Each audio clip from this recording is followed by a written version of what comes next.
আমরা এমন একটি বাংলাদেশে বসবাস করছি, এই বাংলাদেশটি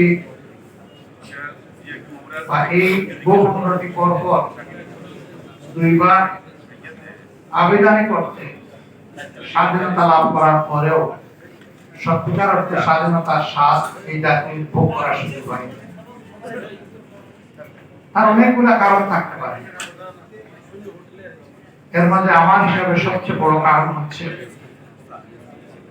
একটা জাতিকে বিল্ড আপ করার জন্য তিনটা কম্পোনেন্ট তো লাগবে।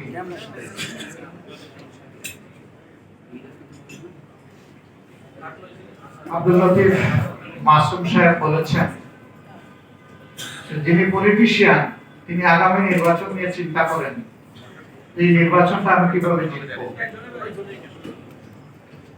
আর একজন স্টেটমেন্ট যিনি তিনি চিন্তা করেন আমি আমার জাতিকে কিভাবে গড়ব।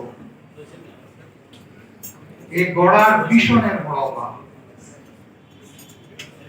আমরা যেন ক্যাজুয়াল পলিটিক্স করে চলছি। 2 নম্বর যে সমস্যাটা আমার কাছে মনে হয় এটি হচ্ছে নৈতিক মূল্যবোধের চরম অভাব।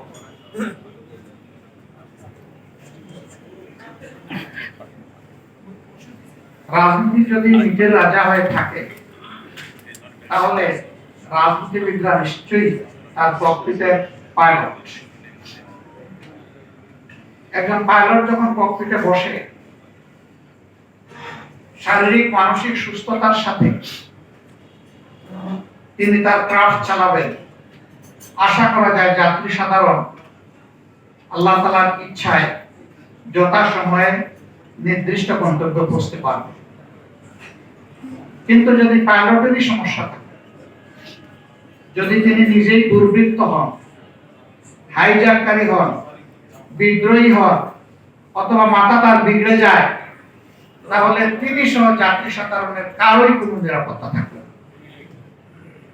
যে কোনো সময় বড় ধরনের যে কোনো বিপর্যয় করতে পারে।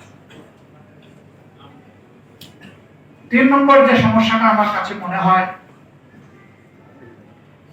আমি রাজনীতিবিদদেরকে মেইনলি অ্যাড্রেস করবো যেহেতু আমি একজন রাজনীতি কর্মী।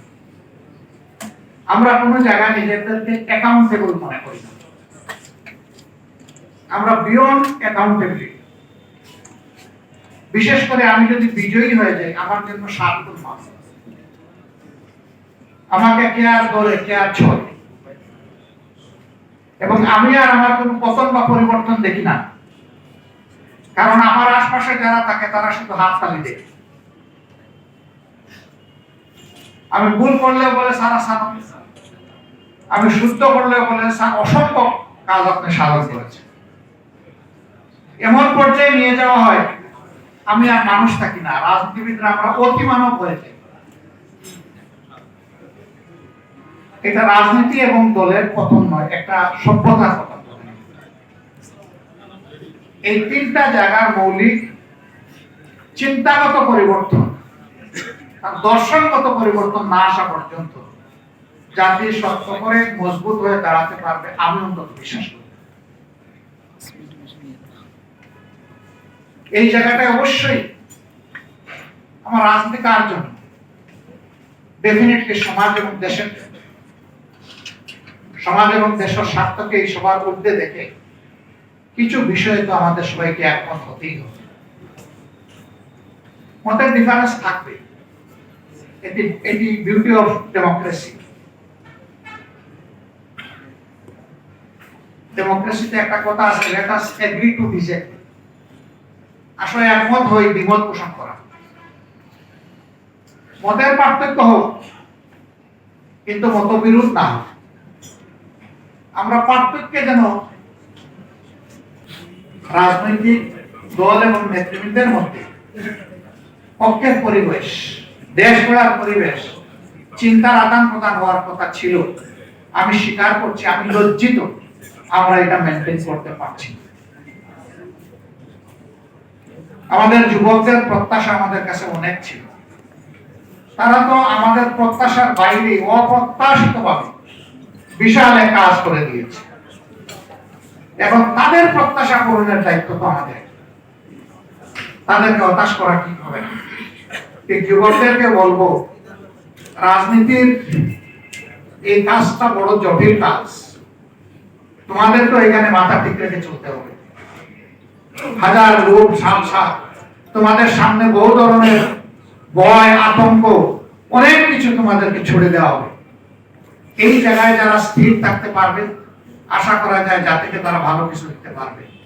আর এখানে যারা হেরে যাবে, তারা নিজেরা হেরে যাবে এবং জাতিকে হারিয়ে দেবে।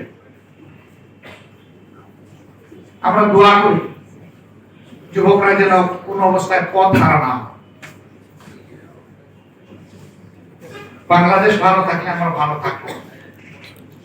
আসুন মুখের কথায় নয়, বুকের ভাষায় সত্যিকার অর্থে বাংলাদেশকে ভালোবাসি। যদি রিয়েল ভালোবাসা বাংলাদেশকে দিতে পারি, তাহলে অবশ্যই দেশ তার পথ, সঠিক পথ ফিরে পাবে। আমি একজন মহিলাকে খুব শ্রদ্ধা করি, তার নাম ভ্যালোরি, যিনি সিআরপি গড়ে তুলেছিলেন। তাকে সাংবাদিক প্রশ্ন করেছিল, টু হোম ইউ ম্যারিড? সে বলেছিল, টু বাংলাদেশ। তাকে প্রশ্ন করা হয়েছিল, তোমার হাজবেন্ড কে? সে বলছে, আমার হাজবেন্ড বাংলাদেশ। আমরা এখান থেকে বোঝার চেষ্টা করি। সবাইকে ধন্যবাদ। আসসালামু আলাইকুম।